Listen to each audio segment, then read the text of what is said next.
अपने YouTube channel exam 21 में आपका वेलकम है। इस भाग में हम लोग बौद्ध धर्म से संबंधित इम्पॉर्टेंट क्वेश्चंस को देखेंगे जो आपके आगामी परीक्षाओं के लिए बहुत ही इम्पॉर्टेंट होंगे। तो आइए इन प्रश्नों को हम लोग प्रारंभ करते हैं और यह क्वेश्चंस हैं सब बौद्ध धर्म से रिलेट, यानी बौद्ध धर्म के जो संस्थापक थे वह महात्मा गौतम बुद्ध थे। तो महात्मा गौतम बुद्ध अथवा बौद्ध धर्म से रिलेट ये सभी क्वेश्चंस इम्पॉर्टेंट हैं। तो आइए प्रारंभ करते हैं। इस भाग का फर्स्ट क्वेश्चन है, गौतम बुद्ध कहाँ पैदा हुए थे? ऑप्शन ए है कपिलवस्तु में, बी है लुम्बिनी में, सी है सारनाथ में और डी है इलाहाबाद में। तो इसका सही आंसर होगा बी। महात्मा गौतम बुद्ध का या गौतम बुद्ध का जन्म लुम्बिनी में हुआ था और लुम्बिनी कपिलवस्तु में स्थित है, यानी इनके पिता कपिलवस्तु के राजा थे या रियासत थी और उसी में स्थान जो लुम्बिनी है, लुम्बिनी में गौतम बुद्ध का जन्म हुआ था। ओके, अगला क्वेश्चन है, गौतम बुद्ध के पिता शुद्धोधन कहाँ के राजा थे? ऑप्शन ए है कोलीय गणराज, ऑप्शन बी है कपिलवस्तु के शाक्यगढ़, ऑप्शन सी है लिच्छवी गणराज एंड ऑप्शन डी है पावा के मल्ल गणराज। तो इसका सही आंसर होगा बी, कपिलवस्तु के शाक्यगढ़, यानी कपिलवस्तु के शाक्यगढ़ के मुखिया थे या प्रमुख थे। ओके, जो ऊपर के क्वेश्चंस में हम लोग डिस्कस किए हैं। तो इनके पिता का नाम शुद्धोधन, यह भी आपसे परीक्षा में एग्जाम में पूछा जाता है, तो ध्यान रखिएगा आप लोग कि गौतम बुद्ध के पिता का नाम शुद्धोधन था और वह किस कुल अथवा गण के राजा थे? तो शाक्य दूसरा क्वेश्चन हो गया, और कहाँ के राजा थे? कपिलवस्तु के। इस प्रकार यहाँ से 3 क्वेश्चंस आपको मिल रहे हैं कि गौतम बुद्ध के पिता का नाम शुद्धोधन, किस गण के मुखिया थे? तो शाक्य गण के मुखिया थे, कहाँ के थे? कपिलवस्तु के। ओके, अगले प्रश्न की ओर हम लोग बढ़ते हैं। क्वेश्चन है, निम्नलिखित में से बुद्ध के जीवन से संबंधित कौन सी घटना वैशाख पूर्णिमा को घटित नहीं हुई? बहुत इंपॉर्टेंट क्वेश्चन है। ऑप्शन ए है जन्म, ऑप्शन बी है गृहत्याग, ऑप्शन सी है संबोधि और ऑप्शन डी है महापरिनिर्वाण। तो क्वेश्चन कह रहा है कि कौन सी घटना वैशाख पूर्णिमा को घटित नहीं हुई। तो यहाँ पर हम लोग देख लेते हैं कि वैशाख पूर्णिमा को बुद्ध पूर्णिमा के भी नाम से जाना जाता है या बुद्ध पूर्णिमा भी कहते हैं। इसे बुद्ध जयंती के नाम से भी जाना जाता है।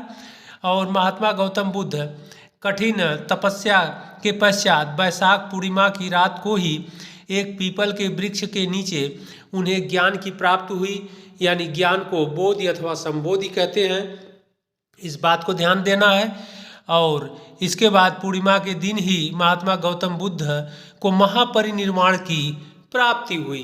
ओके, इस प्रकार हम लोगों ने देखा कि महात्मा गौतम बुद्ध का जन्म भी पूर्णिमा को, संबोधि ज्ञान की प्राप्ति भी पूर्णिमा को और महापरिनिर्वाण भी वैशाख पूर्णिमा को हुआ। इस प्रकार इसमें क्वेश्चन कर रहा है क्या नहीं हुई?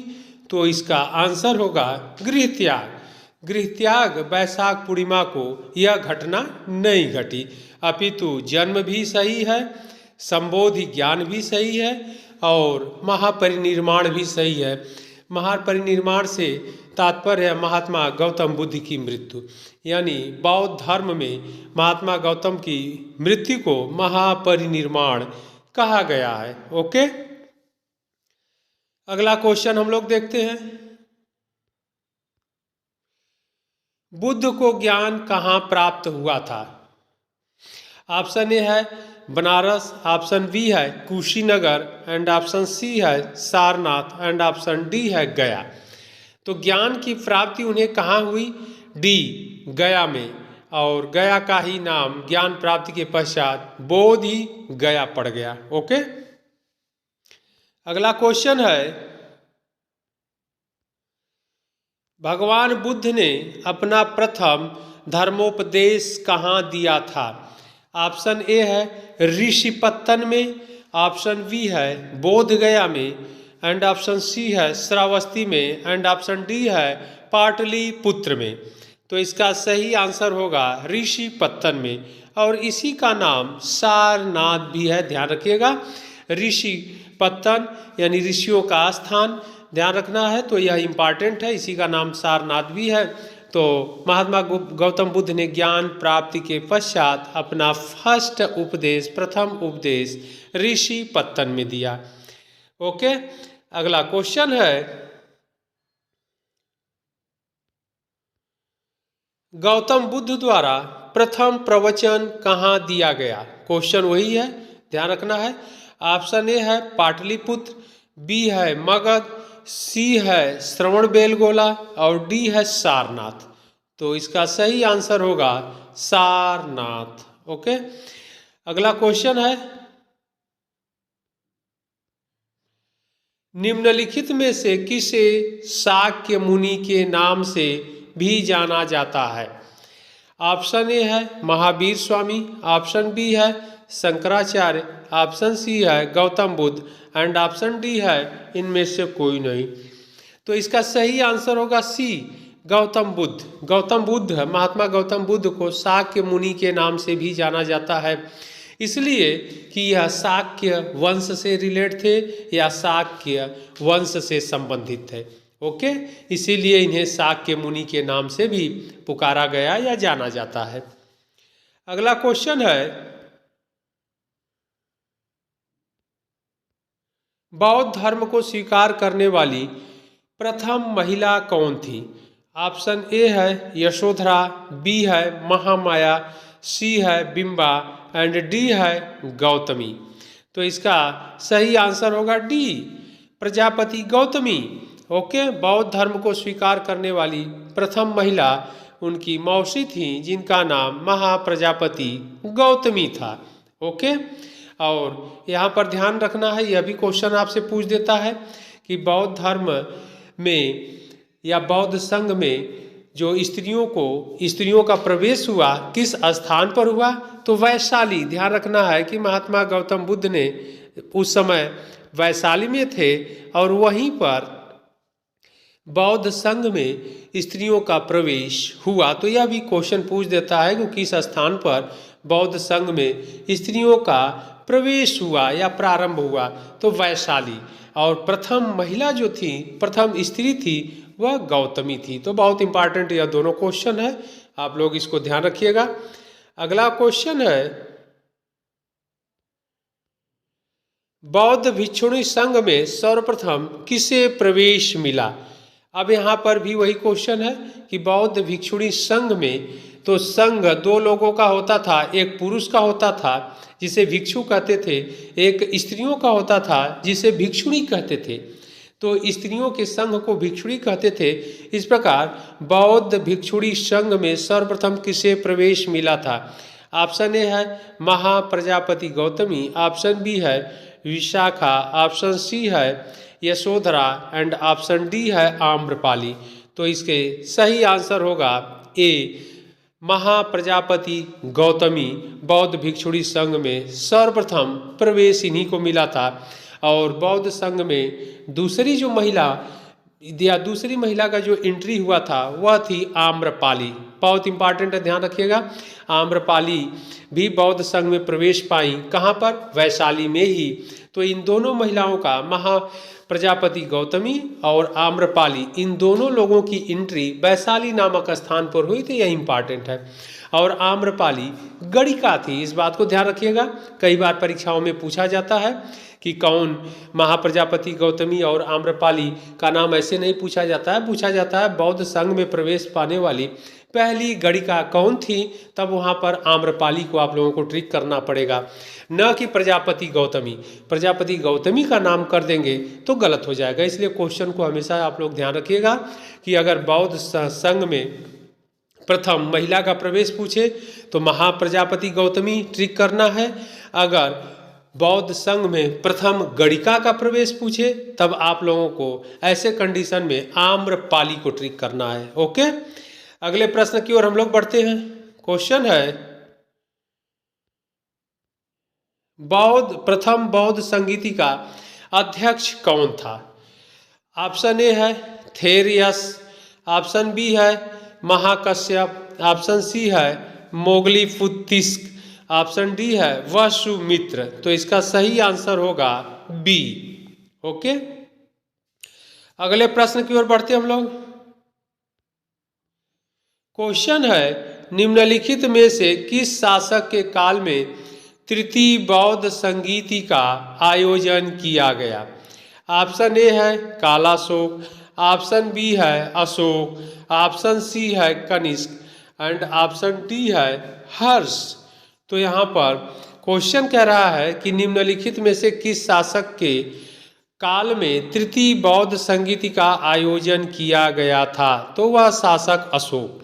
और ध्यान रखना है कि सम्राट अशोक मौर्य वंश का शासक था, प्रतापी शासक था, सबसे शक्तिशाली शासक अशोक था। और अशोक के समय में ही बौद्ध धर्म की तृतीय काउंसिल यानी तृतीय बौद्ध संगीति का आयोजन किया गया। स्थान भी आप लोग जानते रहिएगा, अब स्थान भी पूछ देता है, प्लेस का नाम भी। तो पाटलिपुत्र में किया गया था और पाटलिपुत्र उस समय सम्राट अशोक का कैपिटल था, यानी मौर्य साम्राज्य की राजधानी थी। ओके, इस प्रकार 3 क्वेश्चन ध्यान रखिएगा।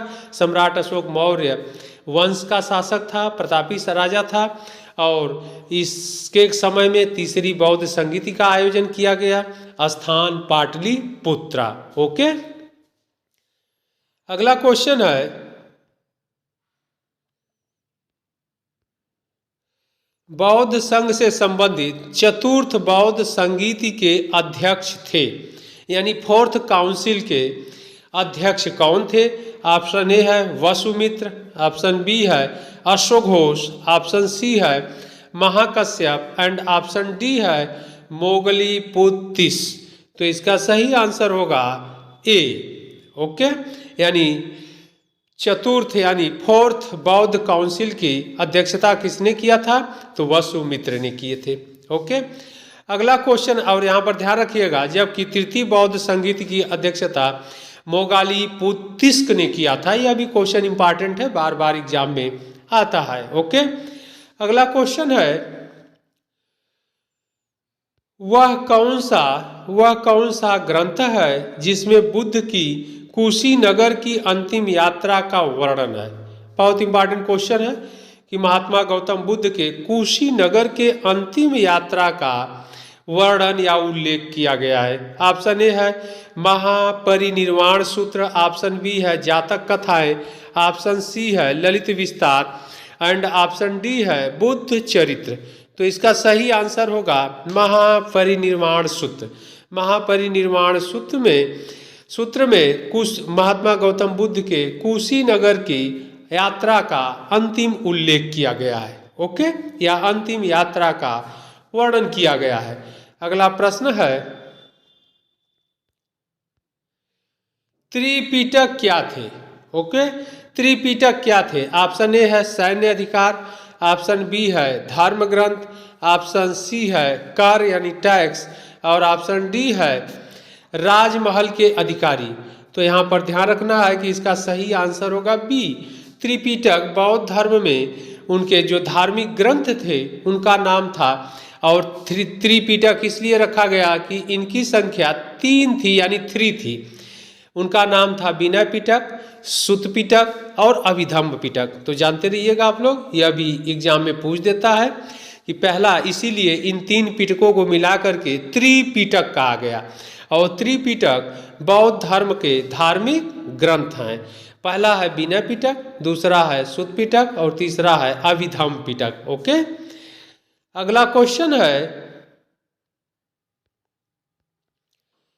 बौद्धों का वह धर्म ग्रंथ जिसमें गौतम बुद्ध के पूर्ववर्ती जन्मों की कथाएं संकलित हैं कहलाता है?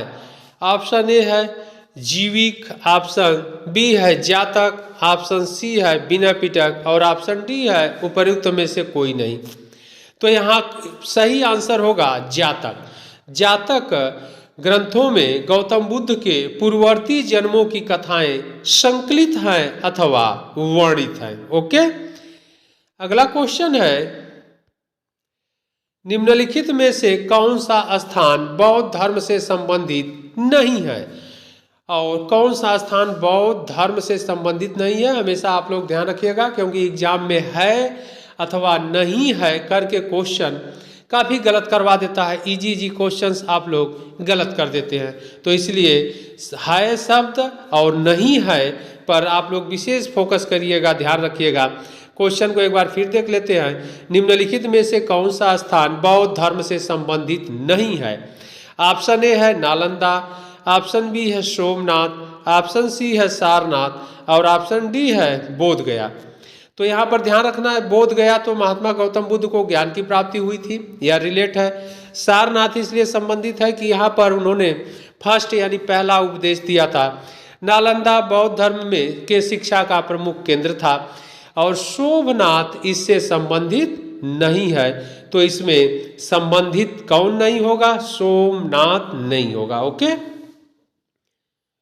अगला क्वेश्चन है, निम्नलिखित में से बौद्ध धर्म किसकी हिमायत करता है, यानी किसका समर्थन करता है? ऑप्शन ए है भूखा रहना, ऑप्शन बी है दुख भोग, ऑप्शन सी है मध्यम मार्ग एंड ऑप्शन डी है सही मार्ग। तो यहाँ पर ध्यान रखना है कि बौद्ध धर्म मध्यम प्रतिपदा अथवा मध्यम मार्ग का सपोर्ट करता है या मध्यम मार्ग का हिमायती है। ओके, अगला क्वेश्चन है, बौद्ध धर्म में महायान और हीनयान शाखाओं में विभाजित हुआ, यानी बौद्ध धर्म में महायान और हीनयान शाखाओं में विभाजित हुआ। तो क्वेश्चन यह है कि बौद्ध धर्म में जो ही दो ब्रांचेज हो गई थी, दो शाखाओं में आगे चल करके विभाजित हो गया, फर्स्ट महायान और सेकेंड हीनयान, तो इसका विभाजन कब हुआ, कहाँ पर हुआ? ऑप्शन ए है राजगिरी की प्रथम बौद्ध संगीति के समय, ऑप्शन बी है वल्लभी की द्वितीय बौद्ध संगीति के समय, ऑप्शन सी है पाटलिपुत्र की तृतीय बौद्ध संगीति के समय एंड डी है कश्मीर के चतुर्थ बौद्ध संगीत के समय। तो यहाँ पर ध्यान रखना है कि बौद्ध धर्म हीनयान और महायान में विभाजित हुआ चतुर्थ बौद्ध संगीत में, यानी चौथी बौद्ध धर्म की काउंसिल कहाँ हुई थी? कश्मीर में हुई थी, कुंडल वन में हुई थी, इम्पॉर्टेंट है। और उसी में बौद्ध धर्म दो भागों में विभाजित हो गया और उस समय शासक कौन था? कनिष्क था। इस बात को भी ध्यान रखिएगा आप लोग, क्योंकि एग्जाम में यह भी क्वेश्चन पूछ देता है। ओके, अगला क्वेश्चन है, अशोक के शासनकाल में आयोजित बौद्ध संगीति का अध्यक्ष कौन था? ओके, इंपॉर्टेंट क्वेश्चन है, हम लोग ऊपर भी डिस्कस कर चुके हैं कि सम्राट अशोक के शासनकाल में आयोजित बौद्ध संगीति का अध्यक्ष कौन था? तो यह भी ध्यान रखिएगा, ऑप्शन दिया है ए अश्वघोष, B Brahmagupta, C Mahendra and D Moggaliputtatissa. तो इसका सही आंसर होगा मोगलीपुत्तिस्क। मोगलीपुत्तिस्क ने अशोक के शासनकाल में जो आयोजित बौद्ध संगीति हुई थी उसकी अध्यक्षता किए थे। ओके, लेकिन यह भी ध्यान रखना है कि अशोक के शासनकाल में कौन सी बौद्ध संगीत का आयोजन हुआ था? तो थर्ड हुआ था। इस बात को ध्यान रखिएगा, एग्जाम में हमेशा पूछता है कि अशोक के समय में तृतीय बौद्ध संगीत या थर्ड बौद्ध काउंसिल का आयोजन किया गया था। कहाँ पर? पाटलिपुत्र में, और उसकी अध्यक्षता मोगलीपुत्तिस्क ने किया था। ओके, अगला प्रश्न है, कनिष्क के समय में आयोजित चतुर्थ बौद्ध संगीत के सभापति कौन थे, यानी प्रेसिडेंट कौन थे, अध्यक्ष कौन थे? ओके, ऑप्शन ए है आनंद, बी है सारीपुत्र, सी है कालाशोक एंड डी है वसुमित्र। तो इसका सही आंसर होगा डी, वसुमित्र। ओके, तो यह बौद्ध धर्म से संबंधित इंपॉर्टेंट क्वेश्चन थे जो आपके आगामी परीक्षाओं के लिए बहुत ही इंपॉर्टेंट हैं। तो आप लोग इनको अच्छे से देखिएगा और हमारा चैनल एग्जाम 21 सब्सक्राइब अवश्य कर दीजिएगा, जिससे आप लोगों को वीडियो का नोटिफिकेशन तत्काल मिल जाया करे, कोई वीडियो मिस न हो। फिर हम लोग इसी तरह इंपॉर्टेंट प्रश्नों के साथ मिलते हैं अगले भाग में। तब तक के लिए धन्यवाद।